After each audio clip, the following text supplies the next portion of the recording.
bonjour à tous, bienvenue à Meisenthal pour cette émission spéciale de Mosaïque Cristal consacrée au site Verrier. Les acteurs de cet écrin vont se succéder autour de cette table et on commence cette émission avec le président de la communauté de communes du Pays de Bitche, David Suc, et avec les trois piliers du site Verrier, en l'occurrence Caroline Relins-Duchamp, directrice du Musée du Verre, Yann Grinenberger, directeur du CIAV, et Pascal Klein, directeur du CADAM, qui gère la programmation culturelle de la Halle Verrière. Et on est d'ailleurs dans cette Halle Verrière transformée en halle aux lumières, avec un parcours immersif dont on va bien sûr parler dans cette émission.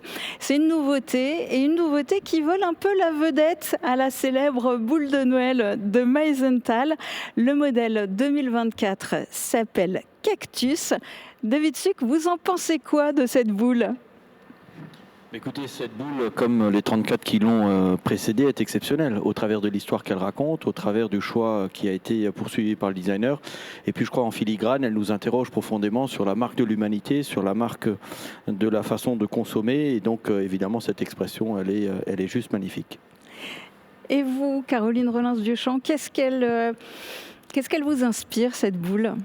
C'est une boule qui quand même ne manque pas de piquant et qui nous permet de regarder autrement la végétation qui nous entoure et de s'interroger un peu sur l'évolution de cette belle végétation. Pascal Klein, Cactus, elle vous plaît ?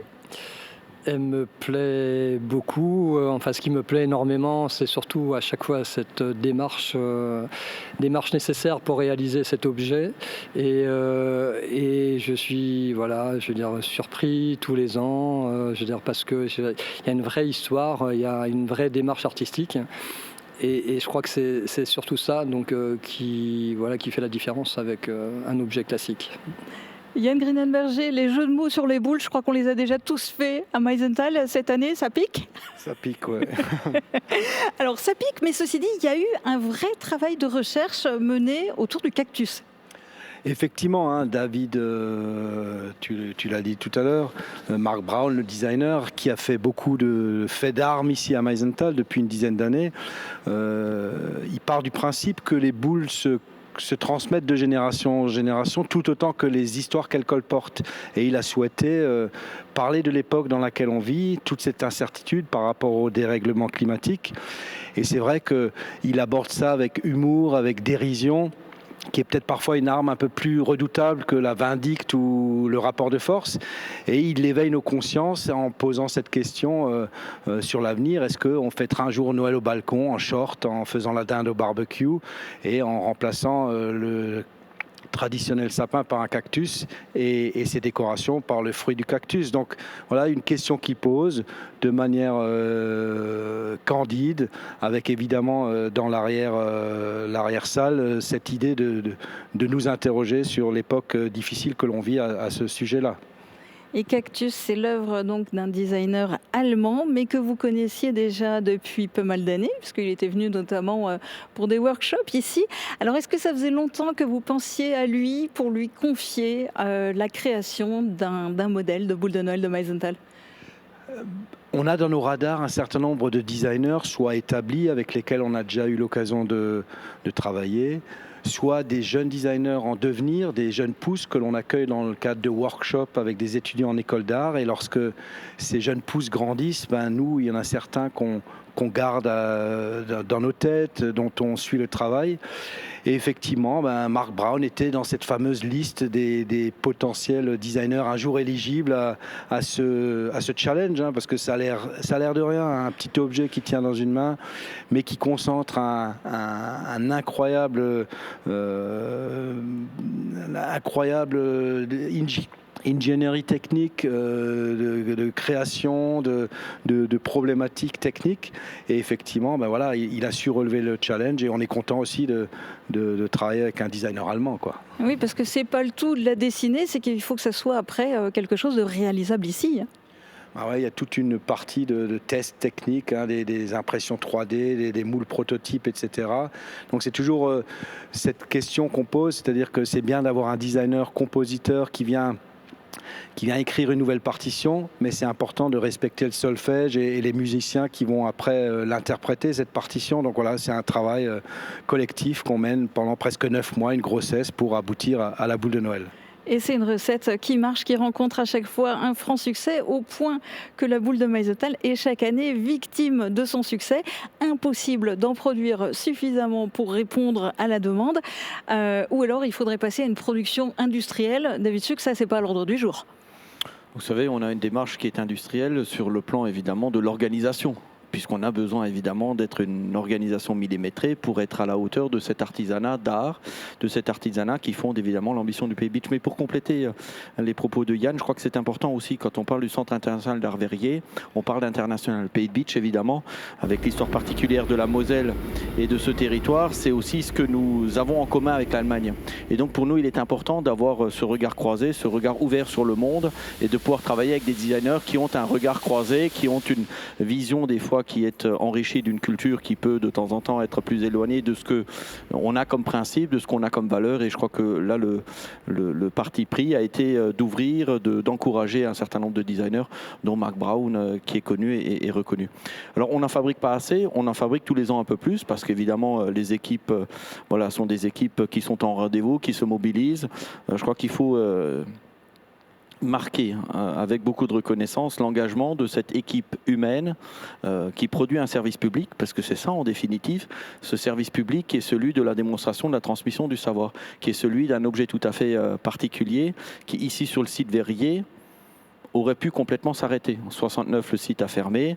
Avec la force du territoire et des locaux, les choses se sont réorganisées. Au travers de la transmission des savoirs, on crée cet objet, mais on en crée beaucoup d'autres. Et je crois que si on retient la boule de Meisenthal, évidemment, mais il y a tout le reste. C'est la transmission des savoirs. Et donc, ces boules, on en produit tous les ans un peu plus.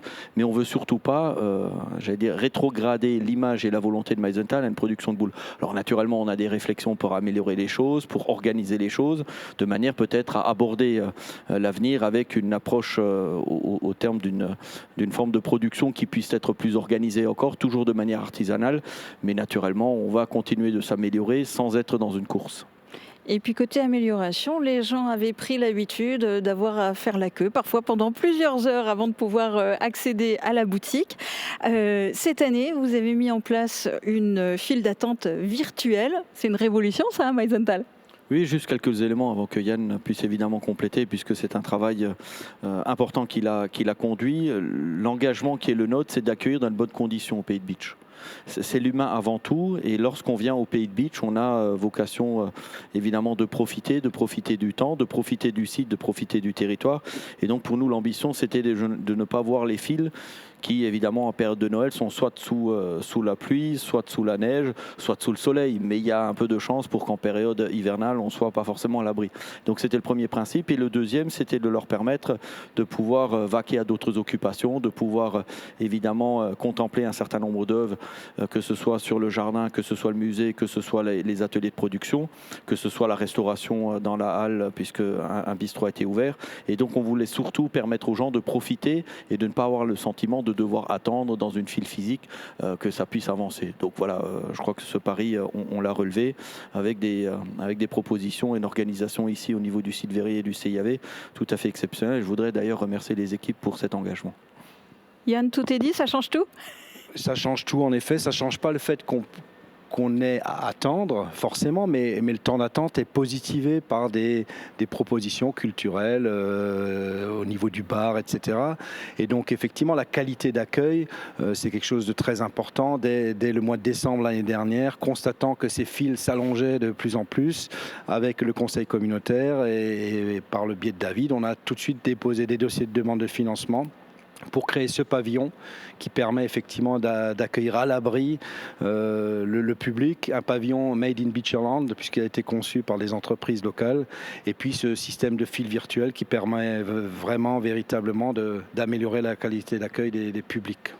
Et alors du coup, Caroline Rollins-Duchamp, est-ce que au niveau du musée, vous bénéficiez de cette nouveauté ? Est-ce que vous avez pu le constater ? Est-ce que beaucoup de gens qui étaient venus peut-être en premier lieu avant tout pour acheter la boule de Noël de Meisenthal en profitent du coup pendant leur attente virtuelle pour venir visiter le musée ?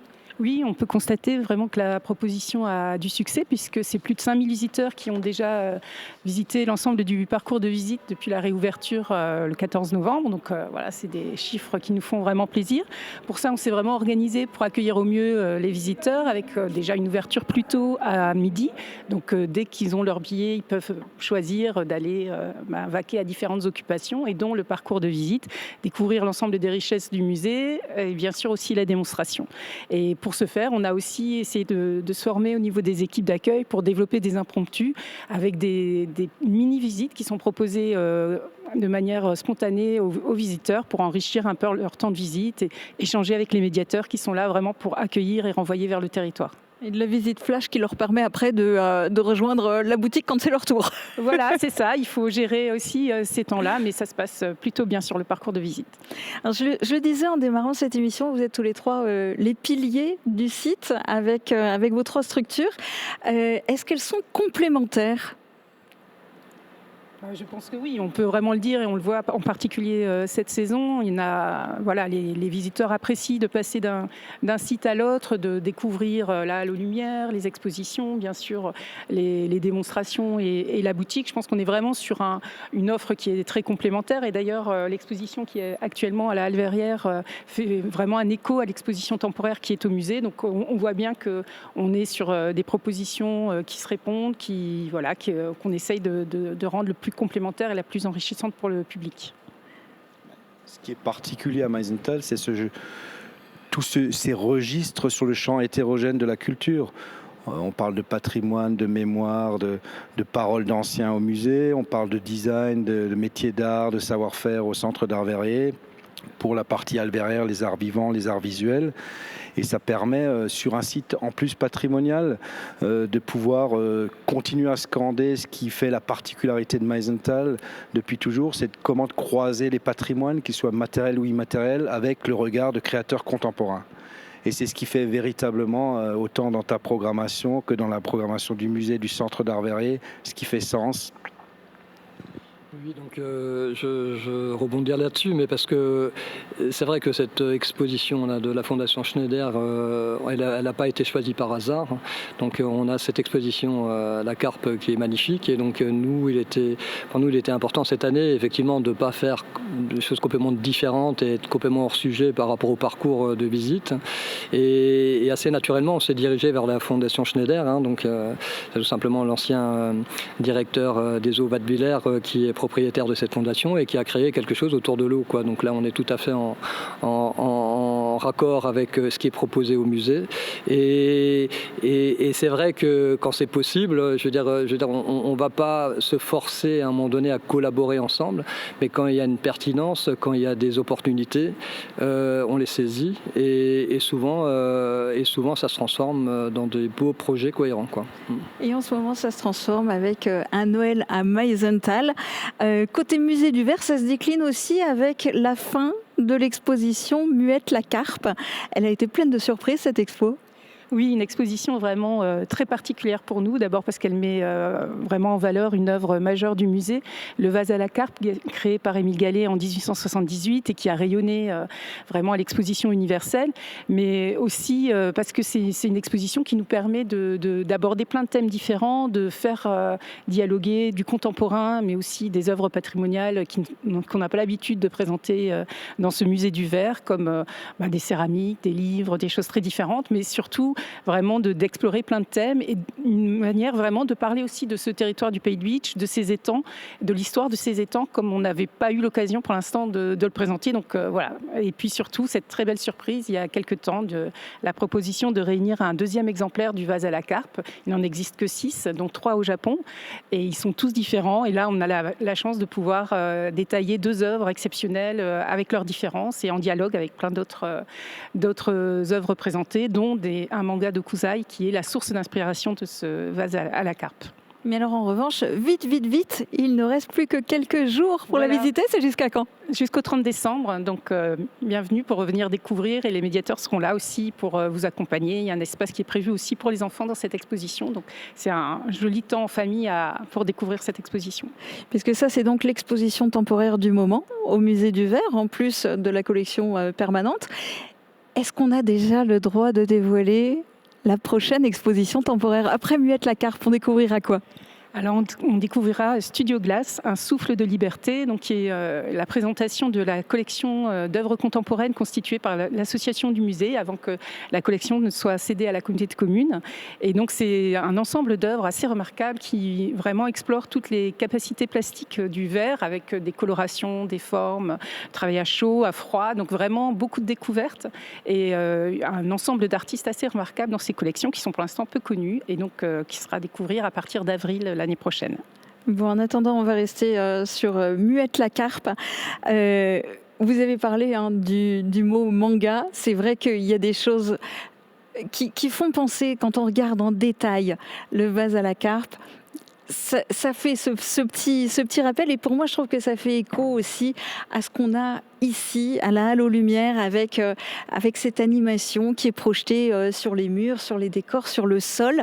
Est-ce que vous avez remarqué aussi qu'il y a un clin d'œil qui est fait à la carpe dans cette... Ah bah oui, il est très beau le clin d'œil. Alors, ces deux belles carpes koi qui sillonnent un étang du pays de Beach dans cette animation. Et évidemment, c'est un très joli clin d'œil à l'exposition et au vase à la carpe qui se trouve juste de l'autre côté de la cour.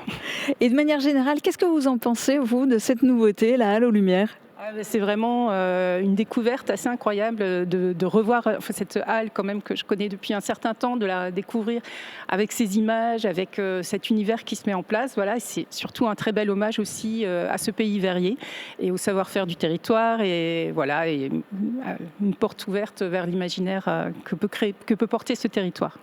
Eh bien, merci beaucoup d'avoir participé à cette émission, cette nouveauté, la Halle aux Lumières. On va en parler plus en détail en accueillant son concepteur, Laurent Guillaume Délinger. Mais voici déjà un extrait pour plonger dans l'ambiance. Eh bien, ne restez pas là comme de vieilles chouettes. Allez, suivez-moi.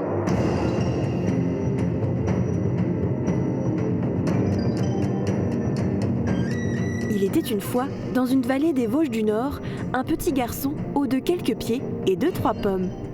Ainsi commence l'histoire fantastique d'un enfant du pays de Beach en quête d'un mystérieux rayon de lune. Elle survola le village, croisa les toits et le clocher, puis s'enfonça dans la vallée, par-dessus les grands sapins. La Halle aux Lumières est un parcours compté immersif spécialement adapté pour le site verrier de Meisenthal, qui met en scène l'héritage culturel et artisanal du pays de Beach à travers une expérience sensorielle. Au cœur d'un film d'animation de 25 minutes, les spectateurs suivent le rêve éveillé d'un petit garçon dans un espace qui allie projection monumentale et scénographie originale. Munis d'un casque audio, les spectateurs évoluent dans un espace imaginaire au fil de la narration. Des images en très haute définition sont projetées sur la façade intérieure et au sol, créant une expérience immersive unique. Et oui, une expérience immersive unique, mais avant d'en parler en détail, avant de donner la parole à Laurent Guillaume Délinger, je voudrais que vous nous racontiez, je voudrais savoir quelle est la genèse, d'où est venue l'idée ? L'idée, elle est toute simple. Elle date d'il y a quelques années, celle d'organiser une destination de Noël au Pays de Beach, dans une démarche évidemment d'une destination touristique de la Moselle. L'idée, c'est celle évidemment d'organiser au travers des sites communautaires, au travers des partenaires, au travers de l'ensemble des activités sur la période de Noël, une offre globale et générale.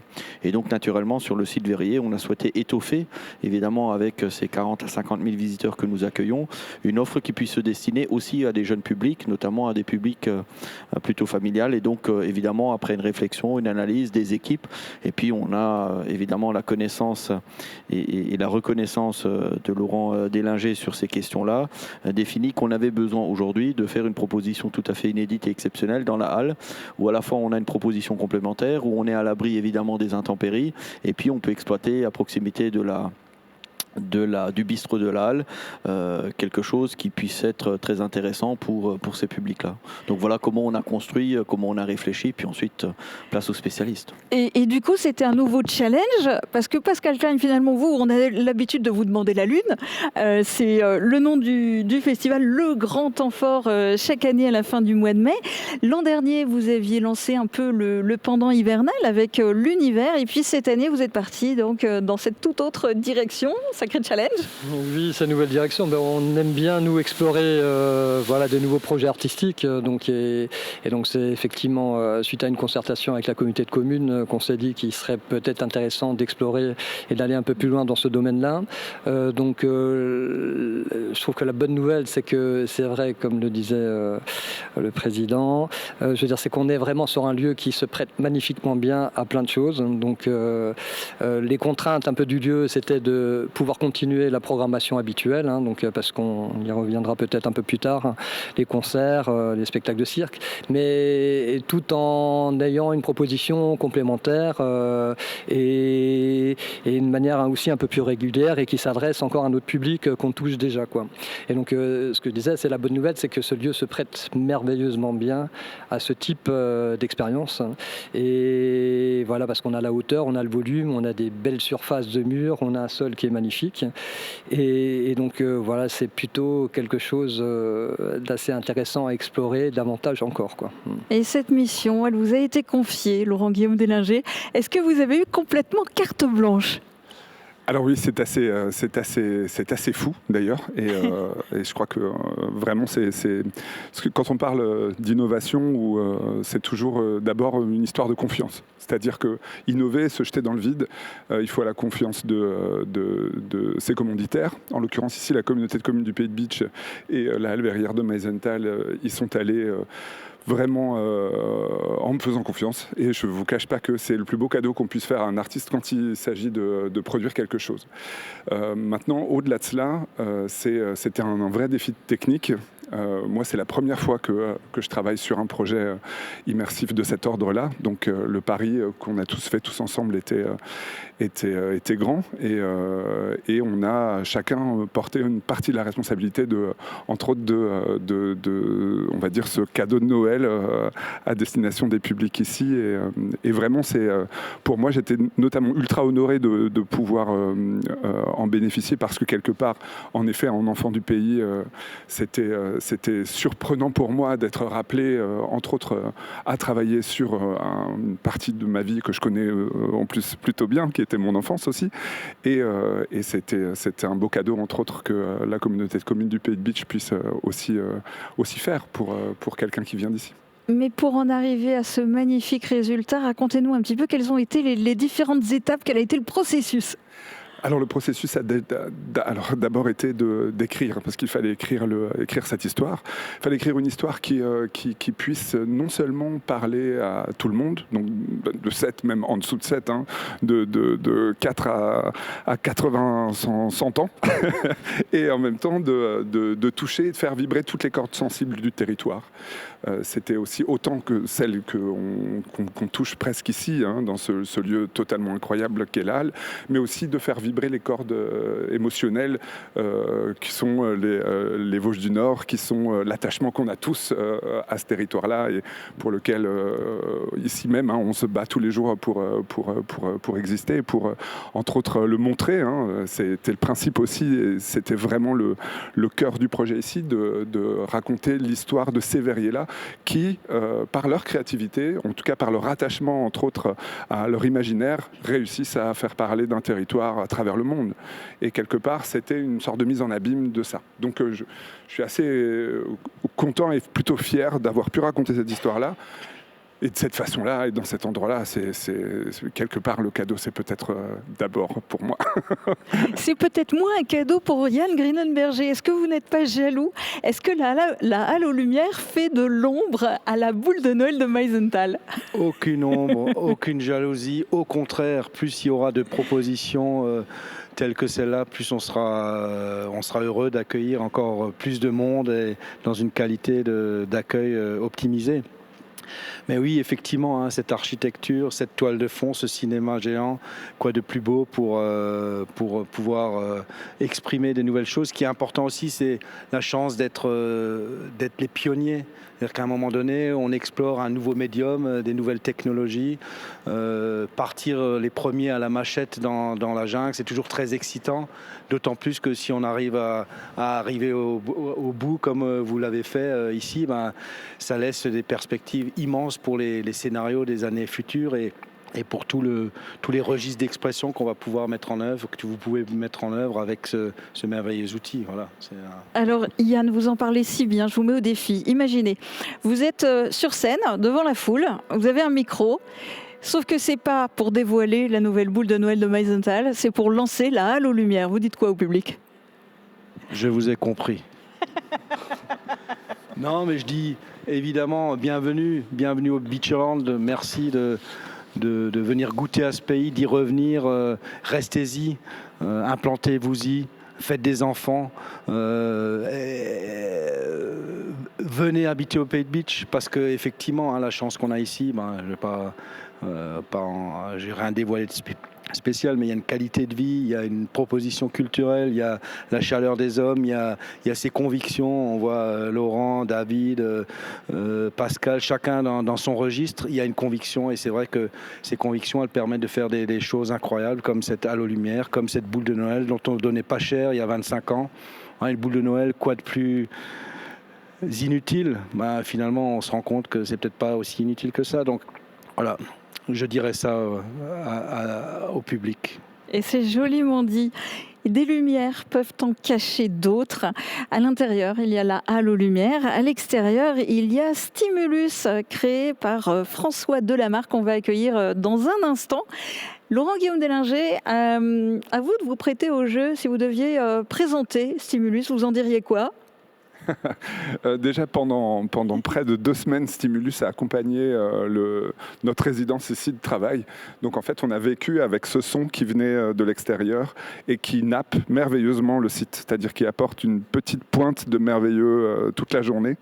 Et puis si vous vous prenez au jeu, parce que c'est ça qu'il faut, vous vous approchez du micro et vous commencez à siffloter un peu, et tout à coup vous avez votre voix qui part dans tous les sens. C'est un plaisir d'avoir rencontré d'ailleurs l'artiste ce soir. On se l'est dit d'ailleurs tous les deux en se croisant juste avant au maquillage qu'on n'avait pas eu le temps de se parler, qu'on était ravis de chacun des propositions de l'autre. Donc vraiment, allez voir, jouer avec cette œuvre-là, elle est juste magique. Et puis laissez vos enfants s'amuser avec, parce que c'est surtout ça, surtout. Faut chanter dedans, faut siffler, c'est vraiment bien. Eh bien, merci beaucoup pour cette présentation personnalisée et merci d'avoir participé à cette émission. On va continuer avec François Delamarre et puis le temps qu'il s'installe, voici un résumé sonore et visuel du processus de création de Stimulus. Donc regardez bien et écoutez bien.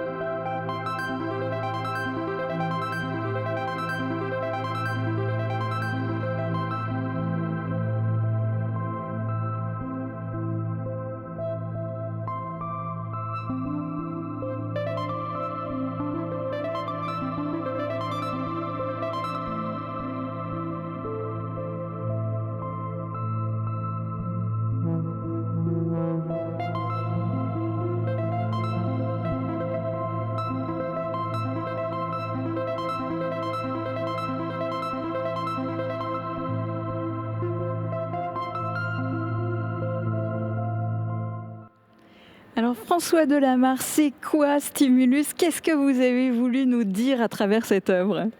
Bonjour déjà. En fait, à travers Stimulus, j'ai voulu raconter via mon médium qui sont à la fois l'image, le son et l'architecture lumineuse, créer une résonance avec le Centre Verrier globalement. Avec différentes choses qui concernent l'histoire du Centre Verrier, mais aussi qui concernent ce qui se passe actuellement, c'est-à-dire je pense au CIAV, je pense à la Verrière, je pense même par rapport au jardin en lui-même, qui est le Jardin pour la Liberté, qui est en hommage à Antoine Masse et à Émile Gallet et à ces deux personnages. Donc en fait, Stimulus, à travers les 12 tableaux qu'on traverse au fur et à mesure de l'œuvre, chaque tableau résonne avec un des aspects du lieu finalement. Elle vous évoque quoi cette œuvre à vous ? Qui ose donner son sentiment personnel ? Cette œuvre, elle évoque l'humanité, elle évoque évidemment la lumière, la musique, la culture qui est en définitive l'élévation de l'homme, et je pense que cette société en a besoin. Et donc l'ambition qu'on a eue lorsque on a validé avec les équipes le principe, c'est de pouvoir le temps évidemment d'un parcours, le temps d'une réflexion, le temps d'une découverte, s'interroger, de pouvoir s'évader au travers de la musique, au travers de l'expression lumineuse, au travers du Jardin pour la Liberté, qui évidemment est un honneur à une personne emblématique qui a sauvé des vies. Et je crois qu'on a besoin de temps en temps de mettre les choses entre parenthèses.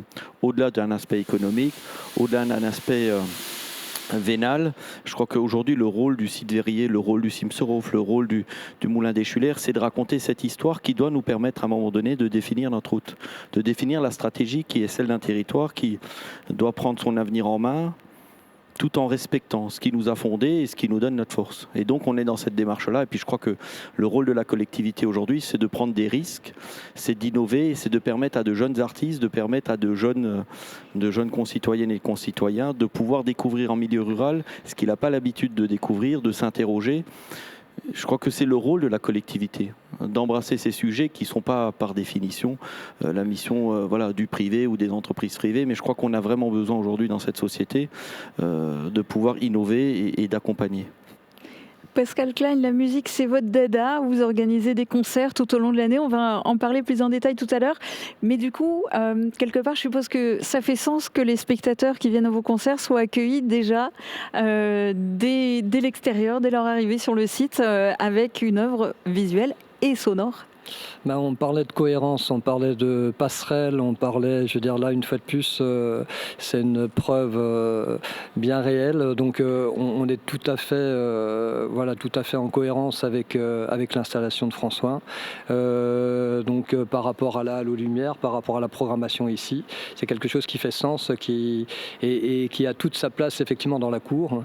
Et je rajouterais, c'est quelque chose de totalement réussi. On a eu l'occasion aussi de travailler avec François dans le cadre d'une résidence. On connaît un peu son parcours, on connaît un peu son travail.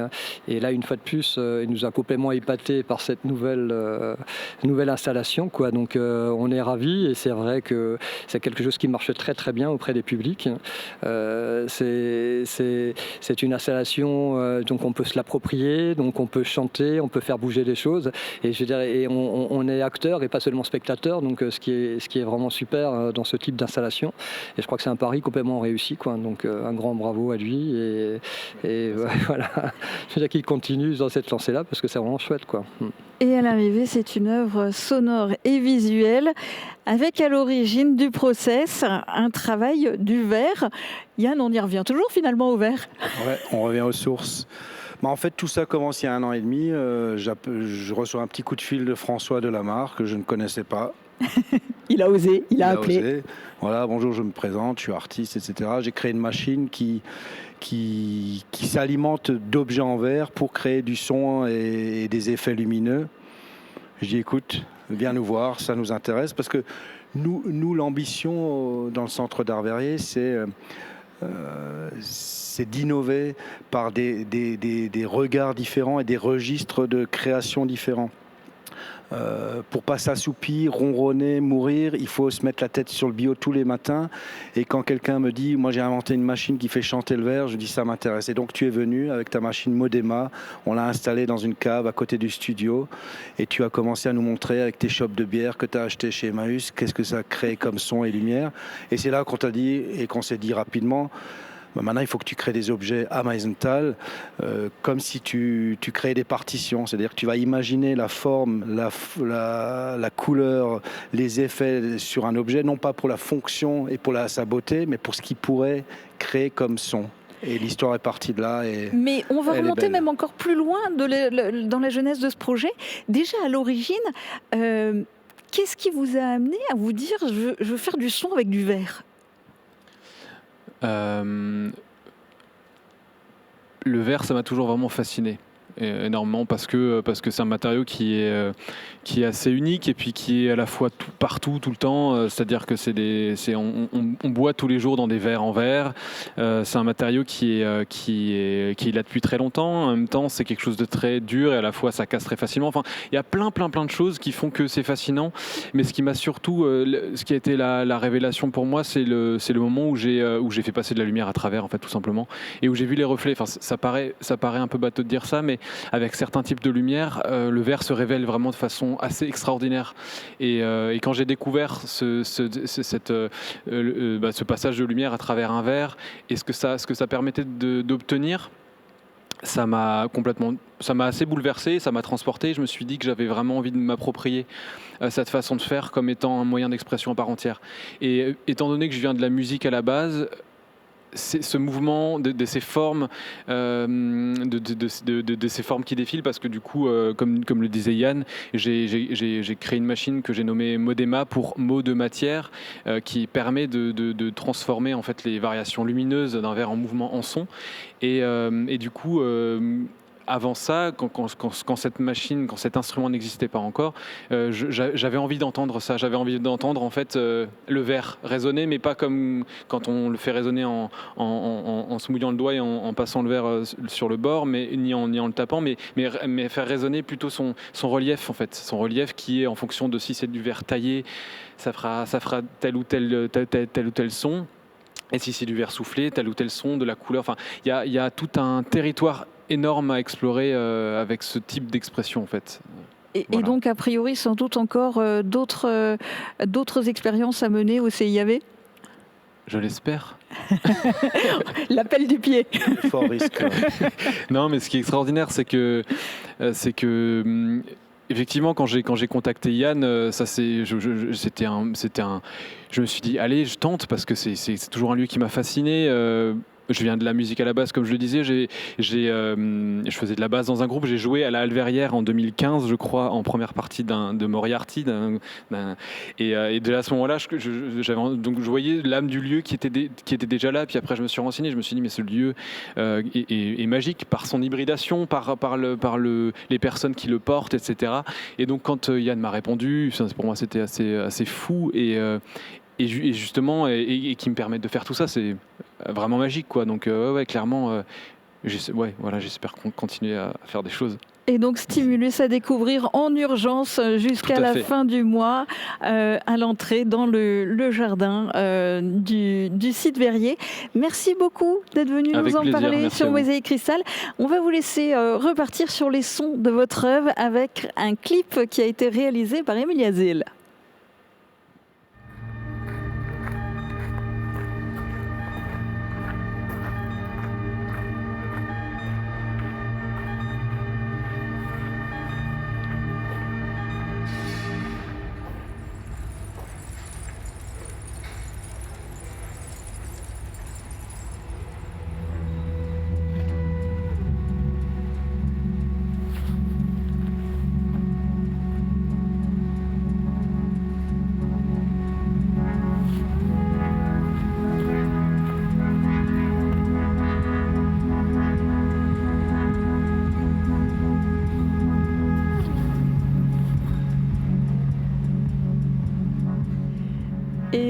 Et on a profité de cette interlude musicale pour accueillir Serge Weil, vice-président de la communauté de communes du Pays de Bitche, en charge notamment du tourisme.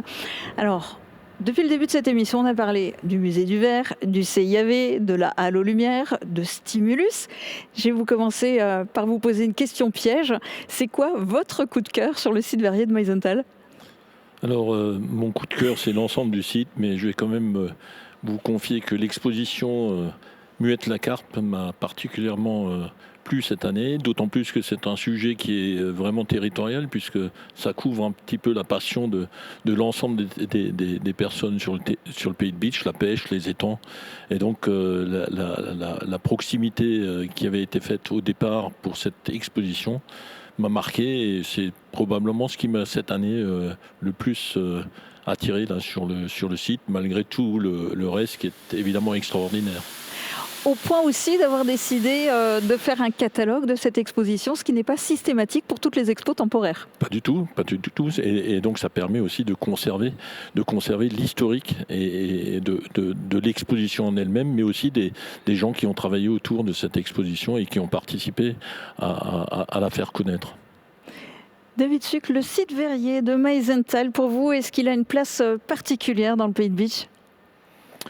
Il a une place importante, au même titre que dans les autres sites où on raconte évidemment l'histoire multiséculaire de ce territoire, au même titre que l'ambition que nous avons ici, comme nous l'avons sur les autres sites, de générer à la fois de l'activité économique, de l'activité touristique, de l'activité culturelle, à côté des grandes fonctions et des grandes compétences de l'Interco. Et je crois qu'aujourd'hui, le site verrier de Meisenthal, s'il a une place particulière, c'est la visibilité qu'il nous donne à l'international, et je crois que c'est important, mais il donne aussi cette démonstration que lorsqu'un territoire s'attache, lorsqu'un territoire s'engage, lorsqu'un territoire se donne les moyens ensuite de raconter son histoire, il y a des résultats.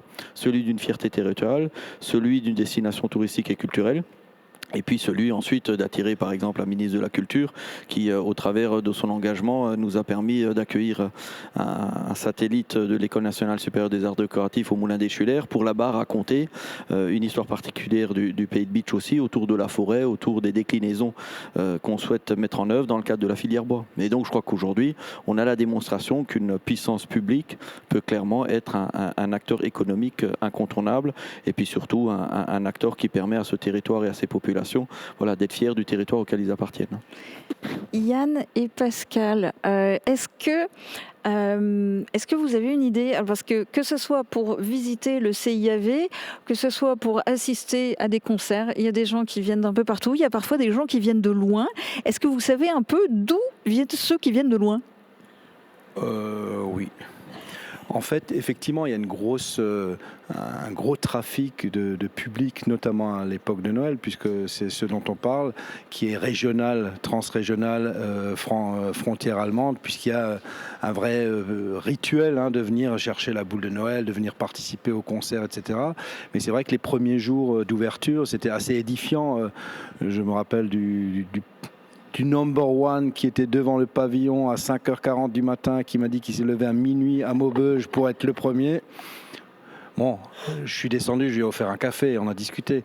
Mais effectivement, il y a des populations qui n'hésitent pas à faire beaucoup de routes pour venir parce qu'ils sont fans, addicts aux boules de Noël et au site verrier.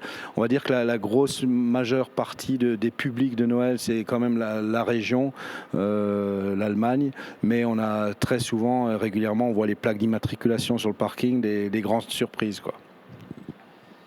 Concernant le verrière, c'est vrai qu'au départ, le projet, nous, on s'est toujours battu depuis quelques dizaines d'années, justement pour donner l'accès à la culture en milieu rural. Ça a toujours été notre motivation première, quoi. Donc, c'est dire, être proche des gens d'ici, en disant, ils ont droit aussi à une programmation de qualité, à des spectacles de qualité. Il n'y a pas de raison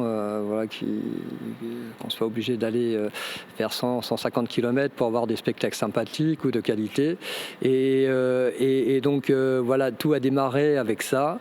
Donc, il se trouve que, comme la programmation est devenue de plus en plus régulière et aussi ambitieuse, et on est monté aussi d'un cran ces dernières années, ça a permis à d'autres publics, bien sûr, de se saisir un peu de ces opportunités-là. Et maintenant, ce sont les autres qui font 150 km pour venir ici. Du coup, c'est les autres qui font 150 km pour venir. Et donc, alors, c'est vrai que nous, on a une étude assez sympathique qu'on a menée l'année dernière sur un échantillon de 5000 personnes. Et donc, il faut savoir qu'en 2023, c'est 50 000 personnes touchées, donc sur l'ensemble de nos spectacles et notre programmation ici. Et on l'a pu voir sur un échantillon de 5000 et connaître un peu la provenance des publics. Et on était nous-mêmes très étonnés de voir que les gens, ils font des fois beaucoup plus que 150 ou 250 km pour voir un spectacle. Et tout simplement parce qu'ils sont fans d'un artiste ou donc qu'ils adorent vraiment et ils suivent un peu la tournée, ils prennent effectivement les dates les plus proches. Et il est assez fréquent de voir des gens qui arrivent de Belgique, de Suisse, d'Allemagne ou alors du côté de Colmar ou encore plus loin, Belfort. Et c'est forcément des gens qui font 200-250 km, qui vont rester sur le territoire, hein, parce que j'imagine pas qu'ils vont prendre la voiture et rouler encore pendant 3 heures après. Et donc je pense que c'est aussi quelque chose qui est super important là, pour notre territoire rural, hein, donc, parce qu'une fois qu'ils seront sur place, ils pourront profiter aussi d'aller visiter, d'aller faire d'autres choses. Et donc ça, c'est plutôt très très positif, quoi. Serge Weil, est-ce qu'on arrive à quantifier cet impact côté touristique? Quelles sont les retombées économiques pour le Pays de Beach? Alors les retombées économiques sont parfois difficiles à cerner.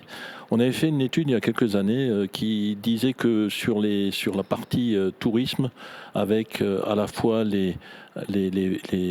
directement les recettes directes, les recettes indirectes, les recettes induites, puisqu'on a aussi, il faut le rappeler, 400 personnes qui travaillent, qui sont salariées dans le privé, dans le tourisme. Donc on avait à l'époque retrouvé un montant de 25 millions d'euros de retombées économiques liées directement ou indirectement au tourisme sur l'ensemble du territoire. L'année dernière, on avait 170 000 entrées sur les sites touristiques. Alors c'était parfois les mêmes évidemment, mais il suffit ensuite de dire voilà, le panier moyen c'est 10, c'est 20, c'est 30, multiplié, on se rend compte que les 25 millions d'euros dont je parlais tout à l'heure ne sont pas forcément déconnants au vu du nombre de personnes qui sont sur le territoire et qui utilisent un petit peu les sites touristiques et qui passent par les sites touristiques, qu'ils soient communautaires ou communaux. Et il y a David Suc qui a déjà pris son micro romain pour compléter la réponse. Oui, je crois qu'il suffit de sillonner les restaurants, de discuter avec les hôteliers, d'aller sur des espaces naturels, on va citer Robbe-Villers, pour se rendre compte évidemment du trafic touristique. Il suffit aujourd'hui de discuter avec quelques acteurs dans le domaine économique pour évidemment avoir le retour qui est celui de dire on accueille des jeunes aujourd'hui dans nos entreprises parce qu'ils sont venus il y a quelque temps visiter quelque chose, parce que les parents leur ont parlé du territoire. Et je crois que ça contribue très clairement à une image positive, à de l'économie. Pour compléter les propos de Serge, quand on regarde ensuite le nombre d'emplois, on est à près de 10% qui travaillent dans le domaine touristique, quand le reste sur la Moselle, on est à 6%. Et donc clairement, c'est aussi une économie non délocalisable. Aujourd'hui, évidemment, on a des grandes entreprises qui connaissent quelques crises en Outre-Rhin ou chez nous. Je crois que dans ce segment-là, aujourd'hui, de ce côté-là, on ne peut que bâtir et progresser. On sait aussi que dans l'évolution aujourd'hui de nos populations, il y a des circuits touristiques qui restent plutôt en France lorsque les destinations lointaines étaient programmées avant. Et donc tout cela contribue à un moment donné à donner une place clairement aujourd'hui au Pays de Beach en termes de destination sur la période de Noël, sur la période estivale. Et cela contribue naturellement aussi à développer toute la question de l'économie de proximité, les circuits courts, les marchés, toutes ces animations que nous organisons et qui de plus en plus vont être pris et sont pris ensuite par le privé. Serge Weil, depuis le début de cette émission, on parle essentiellement d'un Noël à Meisenthal. Mais si on élargit le périmètre jusqu'à fin décembre, les visiteurs peuvent en profiter pour découvrir quoi dans le Pays de Beach? Alors, 46 communes, des animations 1, 2, 3, des marchés, des marches, des concerts, des animations. Alors, le plus simple, c'est de renvoyer sur le site de l'Office de tourisme, tourisme-paysdebeach.fr. Nous annonçons toutes les manifestations que les communes ou les associations locales nous feront monter. Et là, vous avez vraiment le catalogue exhaustif de tout ce qui se passe sur le Pays de Beach. Et croyez-moi, il y a de quoi faire. Quand on voit ce qui se passe sur le Pays de Beach, David Suc, et en particulier ici sur le site Verrier, on se dit qu'on est bien loin du temps où la saison s'arrêtait, où il n'y avait rien pendant l'hiver, où les sites fermaient. On a une chance incommensurable au Pays de Beach, c'est que l'ensemble des grands sites font partie de la structure communautaire.